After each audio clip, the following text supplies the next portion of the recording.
All right, let's jump right in. In the middle of a chaotic fight, there's this one tiny space that can change absolutely everything: the corner. Today, we're going to unpack how that little patch of canvas holds a huge lesson for anyone trying to understand and support a teenager. It sounds like a bit of a weird question, right? But the answer?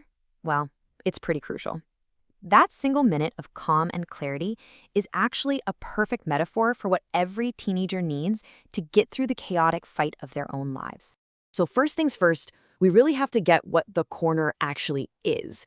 Because trust me, it is so much more than just a stool and a water bottle. It's a mental and emotional refuge. I mean, listen to these three phrases. They just nail the corner's real job. It's not just about rest. It's a sanctuary for your mind, a headquarters for your strategy, and a lifeline that pulls you back to clarity. That is a seriously powerful combination. This really paints the picture, doesn't it? It's all about stepping out of a state of pure reaction, the chaos of the fight, and into a moment of intentional thought, guided by someone you actually trust. The corner is literally where you get your head straight. Okay, so let's take this idea out of the ring, because every single teenager out there is in the middle of their own high-stakes fight.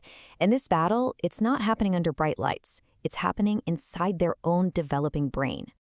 Seriously, you should think of the teenage years as a massive construction project happening right inside their skull. The entire system is being rewired, and that whole process creates a very, very specific kind of internal chaos. And right here, this is the core of the problem: a biological mismatch. You've got the amygdala, that's the emotional, reactive engine of the brain, and it is firing on all cylinders. But then you have the prefrontal cortex, the part that's supposed to handle logic, planning, and hitting the brakes, and it's still completely under construction. It's like having a Ferrari engine with bicycle brakes. And this is exactly where a mentor comes in. They basically become an external prefrontal cortex for the teen.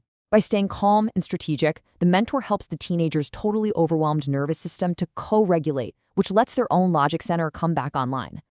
So, if that's the why, what about the how? Well, the source material gives us this brilliant, actionable model for mentorship, and it's pulled directly from the corner. It's called the 60-second reset. That's it, just 1 minute, not some hour-long lecture or a big sermon. The most effective interventions are often the shortest. And in just 60 seconds, a great mentor can do 3 absolutely critical things.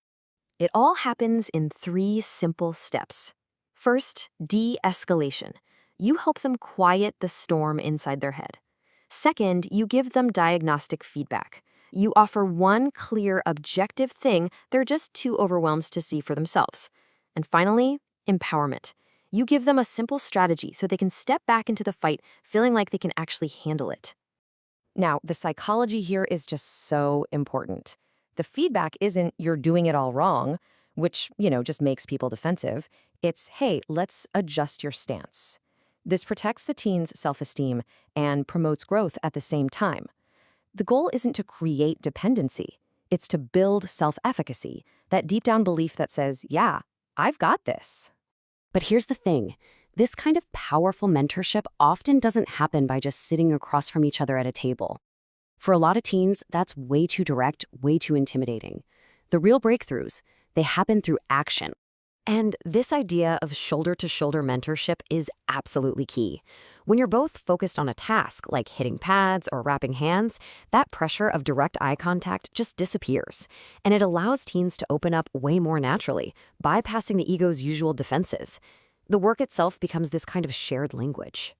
And for mentorship to even have a chance of working, a teen has to feel like they belong.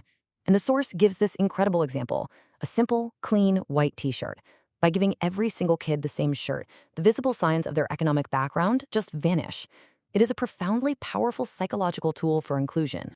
This quote just gets right to the heart of the whole philosophy. When you create a space where everyone feels like they have an equal shot, you unlock potential that society might have just overlooked otherwise. Belonging, it turns out, is the foundation for growth. So the ultimate goal here, it's not to create champion boxers. It's to forge resilient human beings by giving them a set of mental tools they can use for the rest of their lives. And these skills are 100% transferable. I mean, the ability to calm yourself down under pressure, to actually take feedback, to think strategically. That's as valuable in a job interview as it is in a boxing ring. And ultimately, they learn how to become their own mentor. And look, this isn't just some nice theory. The impact is real and you can measure it. A 95% completion rate for any youth program is just astounding. It proves that when you meet kids where they are and give them the tools they actually need, they don't just show up, they thrive. So, we'll leave you with this thought. Adolescence is a short, really intense round in the fight of life. And we can't stop the punches from coming, but we can make sure that no one has to face them all alone. The real question is who's going to be there to answer the bell.